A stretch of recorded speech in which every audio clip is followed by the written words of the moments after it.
Recently Dhanda न्योलीवाला जो कि एक हरियाणवी रैपर है, उनके गाने के ये एक लिरिक्स हैं। अब इस लिरिक्स ने पूरे भारत में एक डिबेट छेड़ दिया है। कुछ लोग बोल रहे हैं कि ये डिसरिस्पेक्ट है, कुछ लोग बोल रहे हैं ये अनकंफर्टेबल ट्रूथ है। पर असली सवाल ये है कि लोग सच सुनना क्यों पसंद नहीं करते। इस वीडियो के ज़रिए हम बात करेंगे कि सच इतना अनकंफर्टेबल क्यों होता है कि हम उसे सुनने के बजाय जो उसे बोल रहा होता है, उसको ही गाली देने लग जाते हैं। चलिए समझते हैं इसको। सच अक्सर हमारे बिलीफ सिस्टम को चैलेंज करता है और जब हमारे बिलीफ हिलते हैं, तो दिमाग डिफेंसिव हो जाता है। यहीं से सोशियोलॉजी और साइकोलॉजी के कुछ कंसेप्ट निकल कर आते हैं। चलिए उन्हें एक-एक करके समझते हैं और जानते हैं कि आखिर आखिर सोसाइटी सच क्यों नहीं सुनना चाहती।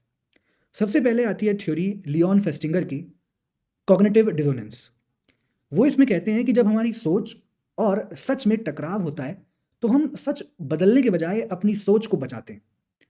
इसलिए लिरिक्स को समझने के बजाय हम आर्टिस्ट को ही गलत डिक्लेयर कर देते हैं, क्योंकि सच सुनने से दर्द होता है। फिर आती है थ्योरी हेनरी ताजफेल की, सोशल आइडेंटिटी थ्योरी। इसमें कहा जाता है कि हम अपनी पहचान अपने ग्रुप से बनाते हैं, रिलीजन, आइडियोलॉजी, कल्चर। तो जब बात ग्रुप को अनकंफर्टेबल करती है, तो वो अटैक के रूप में लगती है। तो वहां पर लॉजिक काम नहीं करते, लॉयल्टी काम करती है। जो भी इस लॉयल्टी के खिलाफ होता है, आप उसको टारगेट करते हो।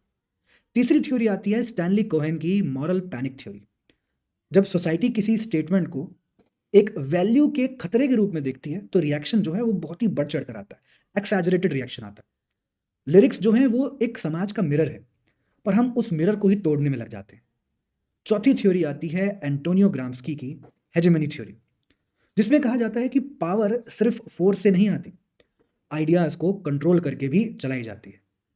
जो सच बोलता है, उसमें से कुछ सच ऐसे होते हैं जो समाज में बोलने अलाउड होते हैं, लेकिन कुछ सचों को हमेशा दबा के रखा जाता है। और जो भी समाज में लिमिट क्रॉस करता है, उसे ब्लैकमेलिंग और बैकलैश मिलता है। तो हमें यह समझना पड़ेगा कि आर्ट का काम सिर्फ एंटरटेनमेंट करना नहीं है, केवल रील्स पर ठुमके लगाना नहीं है। कभी कभी आर्ट का असली मकसद मिरर दिखाना भी होता है, और मिरर देखना हमेशा कंफर्टेबल नहीं हो सकता।